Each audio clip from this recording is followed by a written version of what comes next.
মোৰ ছাত্ৰ ছাত্ৰীসকল চতুৰ্থ শ্ৰেণীৰ ছাত্ৰ ছাত্ৰীসকলৰ পৰিৱেশ কিতাপৰ যিটো 6 নম্বৰ পাঠ আছে সুস্থ আৰু সুখী জীৱন। এই পাঠটো তোমালোকৰ লগত আলোচনা কৰিম। ইয়াৰ যিখিনি প্ৰশ্ন উত্তৰ আছে সেই প্ৰশ্ন উত্তৰখিনিও কৰিবলৈ চেষ্টা কৰিম। এতিয়া ইয়াত দেখুৱাইছে এজনী সৰু ছোৱালীজনীয়ে তাই দিনলিপি লিখে, মানে তেওঁৰ দিনটোত যিখিনি কাম কৰে সেই কামখিনিয়ে তেওঁ লিখি যায় বা ডায়েৰী তেওঁ লিখে। দিনটোত কি কৰিছে ইয়াত আমাক কৈছে। তেওঁ কিছুমান ভাল কাম কৰিছে দিনটোৰ ভিতৰত। ৰাতিপুৱা সোনকালে শুই উঠি হাত মুখ ধুই পানী গিলাচ খাই তেওঁ খোজকাঢ়িবলৈ গৈছে। তাৰপিছত ঘূৰি আহি পিনি তেওঁ ভগৱানক প্ৰাৰ্থনা জনাইছে। তাৰপিছত মাকৰ লগত ঘৰুৱা কামত সহায় কৰি দিছে। তাৰপিছত দুপৰীয়া আহাৰ খোৱাৰ পিছত জিৰণি লৈছে। পঢ়া টেবুলখন পৰিপাটি কৰিছে। এইদৰে তোমালোকে দিনটোত যিখিনি কাম কৰা তোমালোকে দিনলিপিত লিখি যাব পাৰা, আৰু তাৰ ভিতৰত কি কাম আছে তোমালোকে সেইখিনি লিখি যাবা। পিছবেলা তেওঁ লগৰীয়াৰ লগত খেলিছে, কাবাডী খেলিছে, ফুল গছত পানী দিছে। তাৰপিছত সন্ধিয়া সময়ত হাত ভৰি ধুই ভগৱানক আকৌ প্ৰাৰ্থনা কৰিছে। ৰাতি আহাৰ খাই পিনি দাঁত ব্ৰাছ কৰিছে। দাঁত ব্ৰাছ কৰাৰ পিছত তেওঁ শুবলৈ গৈছে। গতিকে এইখিনিয়ে তেওঁৰ দিনটোত কৰা কাম। তোমালোকে দিনটোত বিভিন্ন ধৰণৰ কাম কৰা, সেই কামখিনি তোমালোকে দিনলিপিত তোমালোকে লিখি যাবা। আৰু এই কামখিনি কৰি তোমালোকে যিখিনি কাম কৰি ভাল পোৱা সেই কামখিনি কৰিলে তোমালোকৰ মনত আনন্দ লাগে। গতিকে আনন্দ লগা কামখিনি কৰি আমি সুখী হওঁ। এতিয়া আমাক ক্ৰিয়াকলাপ 1ত দিছে যে চিত্ৰত দিয়া ফুলৰ পাহিবোৰত তুমি কি কি কাম কৰি ভাল পোৱা কামবোৰ লিখা। এতিয়া সকলোৰে ভাল কামবোৰ বেলেগ বেলেগ হ'ব পাৰে। কিছুমানে বেলেগ বেলেগ ধৰণৰ কাম কৰি ভাল পাব পাৰে। কিছুমানে ছবি আঁকি, খেলা ধূলা কৰি, গান শুনি, নাচি, বা কিছুমানে ফুল পুলিত পানী দি, তাৰপিছত ঘৰ দুৱাৰ পৰিপাটি কৰি ৰখা, চাফাই কাৰ্য কৰা। এইবোৰ তোমালোকে যি ধৰণে মন যায় সেইমতে তোমালোকে ইয়াত লিখিবা। মই মাত্ৰ উদাহৰণ হিচাপে কেইটামান ইয়াত লিখি দিম। আমাক ক্ৰিয়াকলাপ 1টো দিছিলে যে চিত্ৰত দিয়া ফুলৰ পাহিত তুমি কি কি কাম কৰি ভাল পোৱা কামবোৰ লিখা। ইয়াত দিয়া আছে খেলা ধূলা কৰা, ছবি অঁকা, নচা, সাধু কিতাপ পঢ়া, ফুলত পানী দিয়া, গান গোৱা, পঢ়া মেজ পৰিষ্কাৰ কৰা। তাৰ বাহিৰে তোমালোকে বেলেগ বেলেগ লিখিব পাৰা। তোমালোকে যদি ৰন্ধন কাৰ্য কৰি ভাল লাগে, তোমালোকৰ যদি ঘৰ পৰিষ্কাৰ কৰি ভাল লাগে, গতিকে এইখিনি তোমালোকে লিখিব পাৰা। ইয়াত কৈছে কি সকলোৱে নিজৰ নিজৰ ভাল লগা কামবোৰ বেলেগ বেলেগ হ'ব পাৰে। তোমালোকৰ সকলোৰে ভাল লগা কামবোৰ বেলেগ বেলেগ হ'ব পাৰে। নিজৰ ভাল লগা কামবোৰ কৰি আমি আনন্দ লাভ কৰোঁ। আমি যিখিনি কাম আমি ভাল পাওঁ সেই কামখিনি কৰি আমি কি কৰোঁ, আনন্দ লাভ কৰোঁ। আনে আমাৰ আদৰ যতন ল'লে আমাৰ ভাল লাগে। এতিয়া ইয়াত দিছে পিংকু আৰু আইতাকৰ কথোপকথন। পিংকু আৰু আইতাকে কথা পাতিছে যে আইতাকে পিংকুক ইয়াত এটা মধুৰি খাবলৈ দিছে, কিন্তু পিংকুৱে খাই ভাল নাপাওঁ বুলি কৈছে। কিন্তু পিছত পিংকুৱে মধুৰিটো খালে। মধুৰিটো খাই পিনি গম পাইছে কি ইয়াৰ সোৱাদ বহুত আছে, আৰু ইমান সোৱাদ কৈছে, আৰু আইতা আজিৰ পৰা মই খাদ্য ভালদৰে লাহে লাহে চোবাই খাম। এতিয়া ইয়াত এইটোকে শিকাইছে যে কি আমি সেউজীয়া ফল মূল সতেজ ফল মূল আমি খাব লাগে। ইয়াৰ পৰা আমি বহুতো উপকাৰ পাওঁ। লগতে আমি খাদ্য খাওঁতে সদায় আমি ভালদৰে চোবাই খাব লাগে। খাদ্য মনপুতি আৰু সাৱধানে খাব লাগে। আমি যদি যি ধৰণৰ খাদ্য খাওঁ, ভাত, ৰুটি, পিঠা যিয়ে নাখাওঁ, কিন্তু আমি খাদ্য খাওঁতে মনপুতি আৰু সাৱধানে খাব লাগে। আমি খাওঁতে কি খাদ্য খাইছোঁ তালৈ লক্ষ্য ৰাখিব লাগে। খোৱা বস্তুৰ ৰং, গঠন, গোন্ধ, সোৱাদ আদিৰ প্ৰতিও লক্ষ্য ৰাখিব লাগে। আমি যেতিয়া খাদ্যবিধ খাওঁ তেতিয়া আমি খাদ্যবিধৰ খোৱা বস্তুৰ ৰং কেনেকুৱা, গঠন কেনেকুৱা। গঠন মানে হৈছে ইয়াৰ খাদ্যবিধ টান হয়নে, খহটা হয়নে, ৰসাল হয়নে, বালিয়া হয়নে, বিজলুৱা হয়, এইটো ইয়াত গঠন বুজাইছে। গোন্ধ কেনেকুৱা, সোৱাদ কেনেকুৱা, আমি প্ৰতিটো বস্তু আমি গম পাম। এতিয়া ক্ৰিয়াকলাপ 2ত দিছে খাদ্য খাওঁতে কি কি নিয়ম মানি চলিব লাগে। শুদ্ধটোত ৰাইট চিন দিয়া, অশুদ্ধটোত পূৰণ চিন দিয়া। বহি লৈ মনোযোগেৰে খাব লাগে। আমি খাদ্য খাওঁতে সদায় বহি লৈ মনোযোগেৰে খাব লাগে, গতিকে এইটো শুদ্ধ, গতিকে ইয়াত ৰাইট চিন তোমালোকে দিবা। টিভি, মোবাইল আদি চাব লাগে। খাদ্য খাই থাকোঁতে আমি টিভি, মোবাইল আমি চাই থাকিব নালাগে, এইটো আমি পূৰণ চিন দিম, কটা চিন দিম। সদায় সতেজ খাদ্য খাব লাগে, এইটো ৰাইট চিন দিম। সতেজ খাদ্য মানে ধৰি লোৱা আমি আহাৰ ৰন্ধাৰ পিছত ৰন্ধা খাদ্যবিলাকে আমি সতেজ খাদ্য হিচাপে ক'ম, বা সতেজ ফল মূল। মানে ৰান্ধি থোৱা খাদ্য বহুত দেৰিকৈ বা 2-3 দিনৰ পিছত আমি খাব নালাগে, সেইখিনি সতেজ খাদ্য নহয়। মানে ততাতৈয়াকৈ খাব লাগে, মানে খৰখেদাকৈ খাব লাগে, এইটোও নহয়, এইটো আমি পূৰণ চিন দিম। কথা পাতি খাব লাগে, আমি খাদ্য খাওঁতে কথা পাতিব নালাগে, গতিকে এইটো আমি কটা চিন দিম। প্ৰয়োজনতকৈ বেছি পৰিমাণে খাদ্য খাব লাগে, আমি জোখতকৈ বেছি পৰিমাণে খাদ্য খাব নালাগে, এইটো আমি পূৰণ চিন দিম। সদায় আনন্দ মনে খাদ্য খাব লাগে, সদায় আনন্দ মনে আমি খাদ্য খাব লাগে। ইয়াত কেনে কৈছে যে খাদ্যবিধ আমি সদায় খাব লাগে আনন্দ মনে, কাৰণ বহুত ছাত্ৰ ছাত্ৰী বা বহুত শিশুৱে খাদ্য খাবলৈ নাপায়, নোখোৱাকৈ থাকে। গতিকে আমি সদায় আনন্দ মনে খাদ্যবিধ খাবলৈ পাইছোঁ যেতিয়া আমি সদায় আনন্দ মনে খাব লাগে। হাত ধুই খাদ্য খাব লাগে, আমি সদায় হাত দুখন চাবোনেৰে ভালদৰে ধোৱাৰ পিছতে আমি খাদ্য খাব লাগে, নহ'লে কি হ'ব, আমাৰ বেমাৰৰ বীজাণু আমাৰ পেটলৈ গৈ আমাৰ শৰীৰত বেমাৰ হ'ব। গতিকে এইটো আমি হাত ধুই খাদ্য খাব লাগে, এইটো আমি ৰাইট চিন দিম। এতিয়া খাদ্য খাওঁতে আমি খাদ্যৰ কি কি গঠন, মানে টান, খহটা, কোমল, খহটা, মচমচীয়া, ৰসাল, অঁহিয়া, বালিয়া বা বিজলুৱা, কেনেধৰণৰ অনুভৱ আমি গম পাম খাদ্যবিধ খাওঁতে। খেতিৰ পৰা খোৱা থাললৈ শস্যৰ যাত্ৰা। এতিয়া আমি জানো যে খেতিয়কসকলে খেতি কৰে, খেতি কাৰ্যত তেওঁলোকে কঠোৰ পৰিশ্ৰম কৰিবলগীয়া হয়, আৰু সেই পথাৰৰ পৰা উৎপাদিত সামগ্ৰী তেওঁলোকে কি কৰে, বজাৰত বিক্ৰী কৰে। বজাৰত বিক্ৰী কৰা সামগ্ৰীবিধেই আমি কি কৰোঁ, আকৌ আমি খাবৰ কাৰণে আমি ঘৰলৈ লৈ আহোঁ। গতিকে সেয়ে আমি কি কৰিব লাগে, থালত আৱশ্যকতকৈ বেছি পৰিমাণৰ খাদ্য লৈ কেতিয়াও অপচয় কৰিব নালাগে। যিহেতু খাদ্যবিধৰ লগত খাদ্যবিধ উৎপন্ন কৰোঁতে বহুত সকলোৰে শ্ৰম জড়িত হৈ আছে, সকলোৰে কামটো জড়িত হৈ আছে। গতিকে আমি কেতিয়াও খাদ্য অপচয় কৰিব নালাগে, মানে লোকচান কৰিব নালাগে। এতিয়া খোৱা খাদ্যবোৰ কেনেকৈ হয় আমি চাওঁ আহা। ইয়াত 1 নম্বৰ ছবিত তোমালোকক দেখাইছে যে ইয়াত মাটিখিনি হাল বাইছে, মাটিত হাল বাইছে, ইয়াত গৰুৰে হাল বাইছে, ট্ৰেক্টৰে হাল বাইছে, মাটিখিনি চহাইছে। মাটিখিনি চহোৱাৰ পিছত কি কৰিব লাগিব, 2 নম্বৰত খেতিয়কে কি কৰিছে, শস্য সিঁচিছে, 3 নম্বৰত শস্যটো ৰুই দিছে। 4 নম্বৰ ছবিত আমাক দেখাইছে ইয়াত যে বেলিৰ পোহৰ লাগিব, সূৰ্যৰ পোহৰ লাগিব, সূৰ্যৰ পোহৰতে শস্যবিধ কি হ'ব, ডাঙৰ হ'ব। তাৰপিছত 5 নম্বৰত আমাক ইয়াত দেখাইছে যে আৰু কি লাগিব, এইটো বৰষুণ দিছে, বৰষুণো লাগিব আমাক শস্য ডাঙৰ হ'বৰ কাৰণে, পানী লাগিব। তাৰপিছত 6 নম্বৰত দেখাইছে আমাক এই সাৰ প্ৰয়োগ কৰিব লাগিব, গৰুৰ গোবৰ সাৰ প্ৰয়োগ কৰিছে খেতি পথাৰত, তেতিয়া শস্যবিধ ডাঙৰ হ'ব। 6 নম্বৰত দেখাইছে এইবোৰ শস্য ডাঙৰ হৈছে।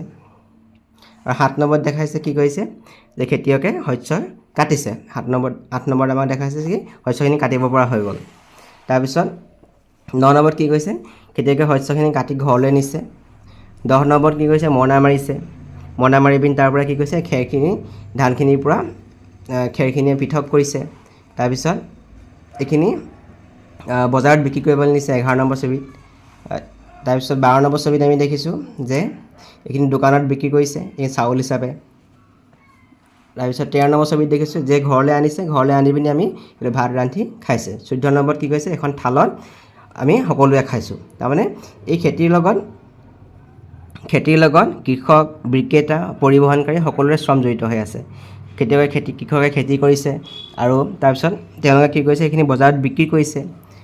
বিক্ৰী কৰাৰ পিছত আকৌ সেইখিনি বোজা কৰি বেলেগ বেলেগ ঠাইলৈ অনা নিয়া কৰিছে, পৰিবহণ কৰিছে, যে বেলেগ বেলেগ ঠাইত বিক্ৰী কৰিবলৈ নিছে।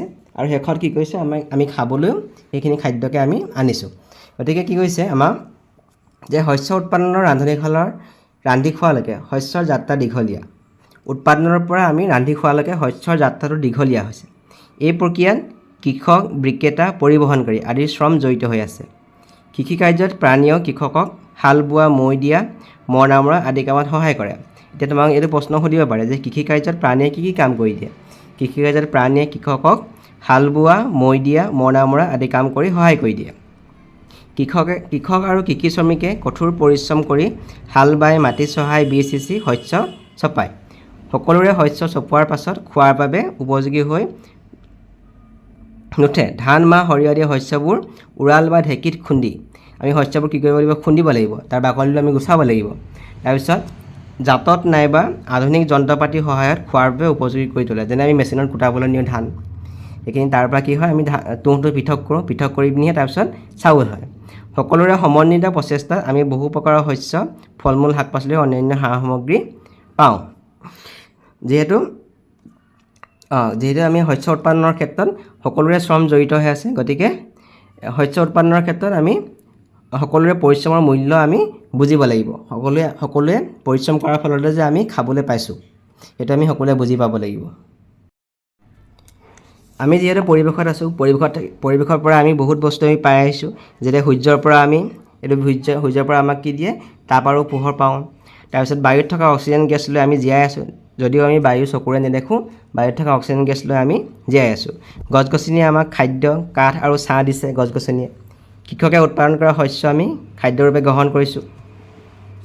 আমাৰ অসুখ হ'লে আমি চিকিৎসক, নাৰ্ছ আদি আমাক চিকিৎসা প্ৰদান কৰে। শিক্ষকে আমাক শিক্ষাদান কৰে। পিতৃ মাতৃ আৰু অভিভাৱকে আমাক লালন পালন কৰে। সেয়েহে আমি প্ৰকৃতিৰ লগতে আমাক সহায় কৰা সকলোৰে প্ৰতি আমি কৃতজ্ঞ হ'ব লাগে। আমি সকলোৰে প্ৰতি কৃতজ্ঞ হ'ব লাগে। আমি প্ৰকৃতিৰ ওচৰতো আমি কৃতজ্ঞ হ'ব লাগে, আমাক যিহেতু প্ৰকৃতিয়ে আমাক সহায় কৰিছে। সুস্থ শৰীৰৰ বাবে পুষ্টিকৰ খাদ্যৰ লগতে ব্যায়াম আৰু খেলা ধূলা দৰকাৰ। আমাৰ শৰীৰৰ বাবে ব্যায়াম আৰু খেলা ধূলা অতি আৱশ্যক। নিয়মীয়াকৈ ব্যায়াম আৰু খেলা ধূলা কৰিলে আমাৰ শৰীৰ সবল আৰু সক্ৰিয় হৈ থাকে। আমি যদি নিয়মিত বা প্ৰতিদিনে আমি খেলা ধূলা আৰু ব্যায়াম কৰোঁ, তেতিয়াহ'লে কি হ'ব, আমাৰ শৰীৰ সবল আৰু সক্ৰিয় হৈ থাকে। ই শৰীৰৰ ৰোগ প্ৰতিৰোধ ক্ষমতা বৃদ্ধি কৰে। বা ক্ৰিয়াকলাপ 3 নম্বৰত দিছে। ওপৰৰ ছবিখনত কি কি খেল ধেমালি আছে আমি চাওঁ আহা। এই খেল ধেমালিখিনিৰ নাম আমি এনেদৰে লিখিম। লুডু খেলিছে, দোলনা খেলিছে, ৰছী টনা খেলিছে, তাৰপিছত এইটো হৈছে টেকেলি ভঙা, এইটো অলং দলং খেলিছে। এই খেলটোৰ নাম হৈছে পিঠু খেল খেলিছে এইটো। ক্ৰিয়াকলাপ 3টোত দিছিলে আমাৰ কি কি খেল ধেমালি আছিলে। প্ৰথম খেলটো কি হৈছে, লুডু খেলিছে। 2 নম্বৰ খেলটো দোলনা খেলিছে, তাৰপিছতো ৰছী টনা, তাৰপিছত টেকেলি ভঙা, তাৰপিছত অলং দলং, তাৰপিছত কি খেলিছে, এইটো পিঠু খেল খেলিছে। এতিয়া খেলা ধূলানো আমাৰ কাৰণে কিয় প্ৰয়োজন। ইয়াত কৈছে কি, যে খেলা ধূলাই আমাৰ শৰীৰৰ লগতে মনো সুস্থ কৰি ৰাখে। আমাৰ মনটো সুস্থ কৰি ৰাখে। দলীয় খেল খেলিলে শৃংখলাবদ্ধতা, একতা বৃদ্ধি পায়। আমি যদি দলীয়ভাৱে খেল খেলোঁ, যেনে কাবাডী খেলোঁ, ফুটবল খেলোঁ, আমাৰ কি হয়, শৃংখলাবদ্ধতা আৰু একতা আমাৰ কি হয়, বৃদ্ধি হয়। ইয়াৰ জৰিয়তে বিভিন্নজনৰ লগত বন্ধুত্ব গঢ়ি উঠে। আৰু খেল ধেমালিৰ জৰিয়তে আমাৰ বহুতৰ লগত বন্ধুত্ব গঢ়ি উঠে। মন প্ৰফুল্ল কৰি ৰাখে মানে মনটো আনন্দিত কৰি ৰাখে। সেয়েহে সুস্থ আৰু সুখী জীৱনৰ বাবে আমি সকলোৱে খেলা ধূলা কৰাটো অতি প্ৰয়োজন। তাৰপিছত আমাক নিয়মিত ব্যায়াম কৰিলে আমাৰ কি কি উপকাৰ হয়। ইয়াত কৈছে কি, ব্যায়ামে কি কৰে, ৰোগ দূৰ কৰিব পাৰে। আমাৰ শৰীৰত হ'ব পৰা বিভিন্ন ধৰণৰ ৰোগ প্ৰতিৰোধ কৰিব পাৰে আৰু দূৰ কৰিব পাৰে। ব্যায়াম কৰিলে আমাৰ মনোযোগ আৰু একাগ্ৰতা বাঢ়ে। শৰীৰ সুস্থ কৰি ৰাখে। পেশীসমূহ সবল কৰে আৰু শক্তি বঢ়ায়। খাদ্য হজম হোৱাত সহায় কৰে। মন প্ৰফুল্ল কৰি ৰাখে, মানে আনন্দিত কৰি ৰাখে। এতিয়া ব্যায়ামৰ এইকেইটা উপকাৰিতা। 4 নম্বৰত দিছে আমাক ক্ৰিয়াকলাপ 4। তলত দেখুওৱা যোগাসনবোৰ একেৰাহে এসপ্তাহৰ বাবে অনুশীলন কৰা আৰু তুমি কেনেকৈ অনুভৱ কৰিলে নিজৰ ভাষাত লিখা। এইখিনি যোগাসন কৰিছে। যোগাসনখিনি যদি আমি এসপ্তাহ নিয়মিত কৰোঁ, কেনেকুৱা আমি অনুভৱ কৰিম, সেইখিনি আমি ইয়াত লিখিব লাগিব। সেইখিনি আমি লিখিম। যোগাসনবোৰ নিয়মীয়াকৈ কৰাৰ ফলত মোৰ মন মুকলি লগা, আনন্দ লগা, নতুন উদ্যম পোৱা, সোনকালে ভোক লগা, টোপনি ভাল হোৱা, কামত অধিক মনোযোগ দিব পৰা, আচৰণ উন্নত হোৱাৰ দৰে মোৰ অনুভৱ হ'ল। স্বাস্থ্য ভালে ৰাখিবলৈ আমি মুকলি পৰিৱেশত ব্যায়ামৰ লগতে ধ্যান আৰু যোগ চৰ্চাও কৰাও প্ৰয়োজন। ব্যায়াম কৰিব লাগিব, যোগ চৰ্চা কৰিব লাগিব। আৰু দীঘলীয়া সময় ধৰি খেলা ধূলা আৰু কাম বন কৰিলে আমাৰ শৰীৰটো ভাগৰ লাগে। আৰু ভাগৰ লাগিলে আমাৰ মনত কি থাকে, উদ্যম নাথাকে। তেতিয়া আমাক জিৰণিৰ প্ৰয়োজন। আমাৰ শৰীৰটোৱে কেতিয়া জিৰণি পাই গৈছে, শুলে আমাৰ শৰীৰটোৱে জিৰণি পায়। আমি যেতিয়া শুওঁ, তেতিয়া আমাৰ শৰীৰে কি পায়, জিৰণি পায়। আৰু টোপনি ভাল হ'লে ভালকৈ পঢ়া শুনা, খেলা ধূলা আৰু কামত মন দিব পাৰি। গতিকে জিৰণি ল'লে শৰীৰ আৰু মন সতেজ হৈ উঠে আৰু আমি ভালকৈ আকৌ উদ্যমেৰে কাম কৰিব পাৰোঁ। এতিয়া ইয়াত এটা প্ৰকল্প দিছে, যে তুমি এসপ্তাহত কি কি কাম কৰিলা আৰু সেই কামবোৰ কৰি তোমাৰ কেনেকুৱা অনুভৱ হৈছে, এই প্ৰকল্পটো তোমাক লিখিব লাগে। ধৰি লোৱা যদি সোমবাৰে তুমি কি কৰিলা, গছপুলিত পানী দিলা। কিমান সময় দিলা, 15 বা 20 মিনিট হ'ব। তোমাক কেনেকুৱা লাগিলে, সেই কামটো কৰি তোমাৰ কি লাগিলে, সুখ লাগিলে, সুখ অনুভৱ হ'ল। গতিকে এইটোত তুমি ৰাইট চিন দিব লাগিব। এইখিনি আমি এনেদৰে লিখিম। প্ৰকল্পটো আমি এনেকৈ লিখিছোঁ, যে সোমবাৰে ফুলত পানী দিয়া 20 মিনিট সময়, এইটো কৰি কি লাভ হৈছে, আমাৰ সুখ লাভ হ'ল। গতিকে এইটো ৰাইট চিন দিছোঁ। মঙলবাৰে, মঙল বুধবাৰে এইখিনি আমি এইকেইটা কাৰ্য লিখিছোঁ। যোগাসন কৰা, চাফাই কৰা, খেলা, গান গোৱা, ছবি অঁকা, মেচ পৰিপাতি কৰা। তোমালোকে যি মন যায় সেইখিনিকে তোমালোকে ইয়াত লিখিবা, সময়টো লিখিবা তোমালোকে। আৰু কি তোমালোকে কৰি কেনেকুৱা লাভ লাগিলে, সুখ লাভ কৰিলানে, উৎসাহ লাভ কৰিলানে, তোমালোকে ইয়াৰ ৰাইট চিন এইখিনি তোমালোকে নিজৰ মতে দিবা। মই ইয়াত যিহেতু সুখ লাভ কৰিছোঁ, গতিকে এইখিনি ৰাইট চিন দিছোঁ। এইটো উদ্যম, যোগাসন কৰাটো এইটো কি হ'ব উদ্যম হ'ব গতিকে এইটোৰ মই উদ্যমটো ৰাইট চিন দিছোঁ বা উৎসাহটোত ৰাইট চিন দিছোঁ নিজকে সুৰক্ষিত কৰি ৰাখিবলৈ আমি সজাগ হ'ব লাগে আমি নিজকে সুৰক্ষিত কৰি ৰাখিব লাগে কোনোবাই আমাক স্পৰ্শ কৰিলে আমি যদি নিৰাপদ আৰু যতন লোৱা যেন অনুভৱ কৰোঁ সেয়া হৈছে নিৰাপদ বা ভাল স্পৰ্শ যেতিয়া আমাক কোনোবাই স্পৰ্শ কৰে মানে চুৱে মানে যদি আমি নিৰাপদ অনুভৱ কৰোঁ বা যতন লোৱাৰ নিচিনা অনুভৱ কৰোঁ বা মৰম কৰাৰ নিচিনা আমি অনুভৱ কৰোঁ তেতিয়া আমি সেইটো কি ক'ম ভাল স্পৰ্শ বুলি ক'ম নিৰাপদ বা ভাল স্পৰ্শ বুলি ক'ম কোনোবাই যদি আমাক স্পৰ্শ কৰিলে আমি যদি অস্বস্তি অনুভৱ কৰোঁ বা আমি নিৰাপদ অনুভৱ নকৰোঁ বা যদি ভয় খাওঁ সেয়া হৈছে বেয়া স্পৰ্শ এতিয়া ভাল স্পৰ্শ আৰু বেয়া স্পৰ্শটো আমি ইয়াত আমি পাইছোঁ ইয়াত তোমালোক ক্ৰিয়াকলাপত 5 নম্বৰত দিয়া আছে কিছুমান কোনটো ভাল স্পৰ্শ আৰু কোনটো বেয়া স্পৰ্শ আমি ইয়াত লিখিব লাগে প্ৰথম ছবিটো দেখিছোঁ যে মাকে সৰু কেঁচুৱাটোক কি কৈছে মৰম কৰিছে গতিকে মৰম কৰিলে এইটো ভাল স্পৰ্শ হ'ব দুজনী বান্ধৱী লগ লাগি পিনি সিহঁতে হেণ্ডশ্বেক দিছে এইটো হৈছে ভাল স্পৰ্শ এতিয়া ইয়াত দেখিছোঁ এই মানুহ এজন সৰু ছোৱালীজনী কি হৈছে মুখত ধৰিছে এইটো হৈছে বেয়া স্পৰ্শ গতিকে আমি ইয়াত কি কটা চিন দিব লাগিব তেনেকৈ এইকেইটা আমি এনেদৰে দিম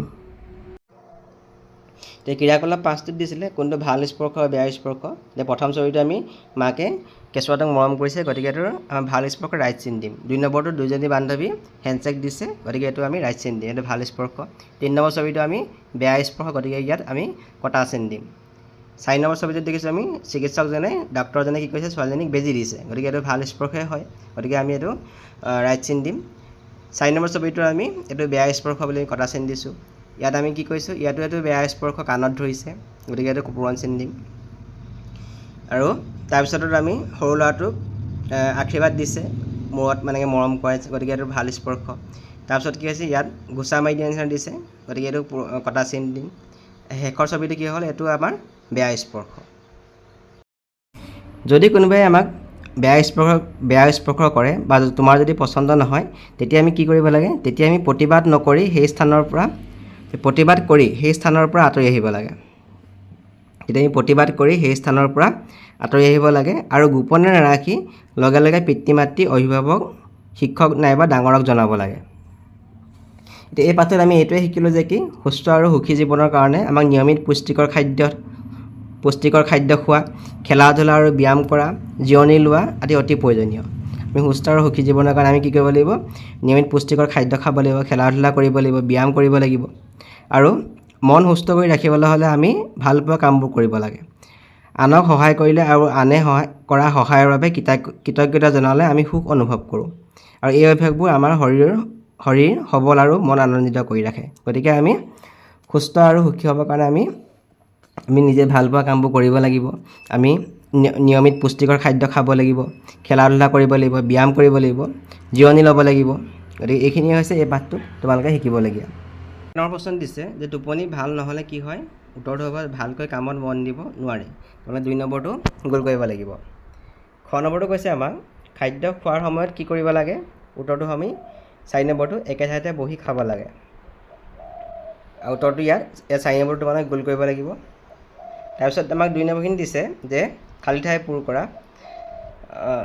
নিজৰ ভাল লগা কামবোৰ কৰি আমি সুখ আৰু আনন্দ লাভ কৰোঁ খালী ঘৰত তেনেকৈ সুখ আৰু আনন্দ লিখিব লাগিব খ নম্বৰটো খাদ্য মন পুতি আৰু সাৱধানে খাব লাগে খেলা ধূলাই শৰীৰৰ লগতে মনো সুস্থ ৰাখে 3 নম্বৰ প্ৰশ্ন এইখিনি আমাক দিছে উত্তৰ লিখা খাদ্য মনোযোগেৰে খালে আমাৰ কি কি উপকাৰ হয়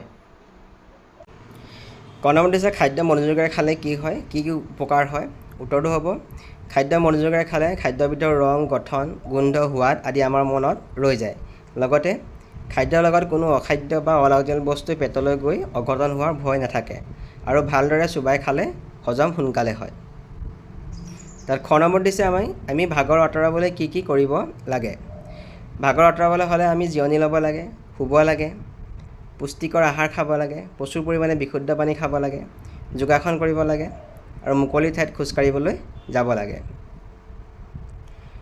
গ নম্বৰটো কোনবোৰ কামে মনত আনন্দ দিয়ে উত্তৰটো হ'ব পুৱা মুকলি ঠাইত খোজকাঢ়িবলৈ যোৱা পুৱা গধূলি প্ৰাৰ্থনা কৰা লগৰীয়াৰ লগত খেলা ধূলা কৰা যোগাসন কৰা আদি কামে মনত আনন্দ দিয়ে দিছে শুদ্ধ বাক্যটো ৰাইট চিন দিয়া অশুদ্ধটোত কটা চিন দিয়া ক নম্বৰটো কৃষক আৰু কৃষি শ্ৰমিকে কঠোৰ পৰিশ্ৰম কৰি হাল বাই মাটি চহাই বীজ সিঁচি শস্য চপায়, গতিকে এইটো শুদ্ধ, গতিকে আমি ৰাইট চিন দিব লাগিব। খ নম্বৰটো আমাক সহায় কৰা সকলোৰে প্ৰতি কৃতজ্ঞ হ'ব লাগে, এইটো ৰাইট চিন দিব লাগিব। গ নম্বৰটো ব্যায়াম আৰু খেলা ধূলা কৰিলে আমাৰ শৰীৰ দুৰ্বল হয়, গতিকে এইটো ভুল, গতিকে এইটো কটা চিন দিব লাগিব। 5 নম্বৰ 6 নম্বৰ এইকেইটা প্ৰশ্ন দিছে, আমি এইকেইটা কৰিব লাগিব। খাদ্য অপচয় কৰা অপচয় ৰোধ কৰাৰ 3টা উপায় লিখা। উত্তৰটো হ'ব খাদ্যৰ থালত প্ৰথমতে কমকৈ খাদ্য বস্তু ল'ব লাগে, তেতিয়া আমাৰ বেছিকৈ তেতিয়া খাদ্যৰ অপচয় হোৱাটো আমি ৰোধ কৰিব পাৰিম। যেনে বেছিকৈ যদি লৈ লওঁ আমি প্ৰথমতে, তেতিয়া খাদ্য হয়তো অপচয় হৈ যাব পাৰে, লোকচান হৈ যাব পাৰে। প্ৰয়োজনতকৈ বেছি খাদ্য বস্তু ৰান্ধিব নালাগে, যিমান প্ৰয়োজন হয় সিমানেই খাদ্য বস্তু ৰান্ধিব লাগে। ৰন্ধা খাদ্য সংৰক্ষণ আৰু পুনৰ ব্যৱহাৰ কৰিব লাগে। 6 নম্বৰটো আমাৰ শৰীৰৰ বাবে ব্যায়াম কিয় প্ৰয়োজনীয়। ব্যায়াম কৰিলে আমাৰ মন প্ৰফুল্ল হৈ থাকে, শৰীৰ সুস্থ হৈ থাকে, ৰোগ দূৰ কৰে ব্যায়ামে, মনোযোগ আৰু একাগ্ৰতা বাঢ়ে, খাদ্য হজম হোৱাত সহায় কৰে, আমাৰ পেশীসমূহ সবল কৰে আৰু শক্তি বঢ়ায়, গতিকে আমি ব্যায়াম কৰিব লাগে। কেইটামান অতিৰিক্ত প্ৰশ্ন ইয়াত দিছোঁ যে খেলা ধূলা আমাৰ বাবে কিয় প্ৰয়োজনীয়। উত্তৰটো হ'ব খেলা ধূলাই আমাৰ শৰীৰ আৰু মন সুস্থ কৰি ৰাখে, মন প্ৰফুল্ল কৰি ৰাখে। খেলা ধূলাৰ জৰিয়তে একতা, শৃংখলাবদ্ধতা, বন্ধুত্ব গঢ়ি উঠে, সেয়েহে খেলা ধূলা আমাৰ বাবে প্ৰয়োজনীয়। কোনোবাই তোমাক বেয়া স্পৰ্শ কৰিলে তুমি কি কৰিবা। কোনোবাই বেয়া স্পৰ্শ কৰিলে মই প্ৰতিবাদ কৰি সেই ঠাইৰ পৰা আঁতৰি আহিম আৰু গোপনে নাৰাখি লগে লগে পিতৃ মাতৃ, অভিভাৱক, শিক্ষক নাইবা ডাঙৰক জনাম। তাৰপিছত দিছে আমাক শস্য উৎপাদনৰ পৰা ৰান্ধনীশালত ৰান্ধি খোৱালৈকে শস্যৰ দীঘলীয়া যাত্ৰাত কাৰ কাৰ শ্ৰম জড়িত হৈ থাকে। উত্তৰটো হ'ব কৃষক, বিক্ৰেতা, পৰিবহণকাৰী আদিৰ শ্ৰম জড়িত হৈ থাকে।